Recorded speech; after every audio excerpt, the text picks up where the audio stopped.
Muscat Oman میں مقیم معروف شاعر، ادیب، نامور، تاجر اور پاکستان مسلم لیگ نون سلطنت عمان کے صدر جناب محمد علی فضل نے چودھری مقصود احمد بٹ کی دعوت پر سیالکوٹ کا دورہ کر کے دوست احباب اور پارٹی کارکنوں سے ملاقات کی۔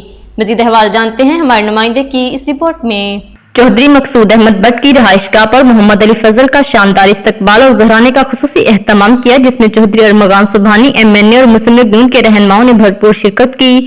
چودھری طارق سبحانی کی طرف سے ان کی رہائش گاہ پر ناشتے کا اہتمام کیا گیا تھا، جبکہ معروف شخصیت چودھری مقصود احمد بٹ اور ان کے صاحبزادے ایڈوکیٹ عمیر احمد بٹ، زبیر احمد بٹ، معز احمد بٹ اور ان کے بھائی چودھری عمران بٹ، ارسلان بٹ سمیت ان کے چچا جان نے پھولوں کے گلدستوں سے پرتپاک استقبال کیا اور پرتکلف ظہرانے کے لیے رہائش گاہ تک لے کر گئے۔ MNA چودھری ارمغان سبحانی نے جناب محمد علی فضل کا اپنی رہائش گاہ پر شایان نشان استقبال کیا اور باہمی دلچسپی کے امور پر گفتگو ہوئی۔ محمد علی فضل کو ڈار رائس مل کا وزٹ بھی کروایا گیا، جہاں پر زاہد ڈار صاحب، چودھری ذوالفقار باجوہ، چودھری توصیف باجوہ نے مہمان کا پرجوش استقبال کیا اور مختلف کھانوں سے مہمان کی توازہ کی۔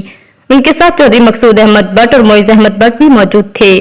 آخر میں سلطنت عمان سے آئے ہوئے معزز مہمان کو پورے پروٹوکول کے ساتھ شاعر مشرق علامہ اقبال کے آبائی گھر لے جایا گیا، جہاں علامہ اقبال کی سالگرہ کا کیک کاٹنے کی تقریب ہوئی، جس میں جناب محمد علی فضل نے مصور پاکستان کو خراج عقیدت پیش کیا۔ جناب محمد علی فضل نے تمام میزبانوں بالخصوص جناب مقصود احمد بٹ کا ان کے اعزاز میں کیے جانے والے انتظامات اور تقریبات کے لیے شکریہ ادا کیا۔ مزید اپڈیٹس کے لیے دیکھتے رہیے انڈر گراؤنڈ نیوز۔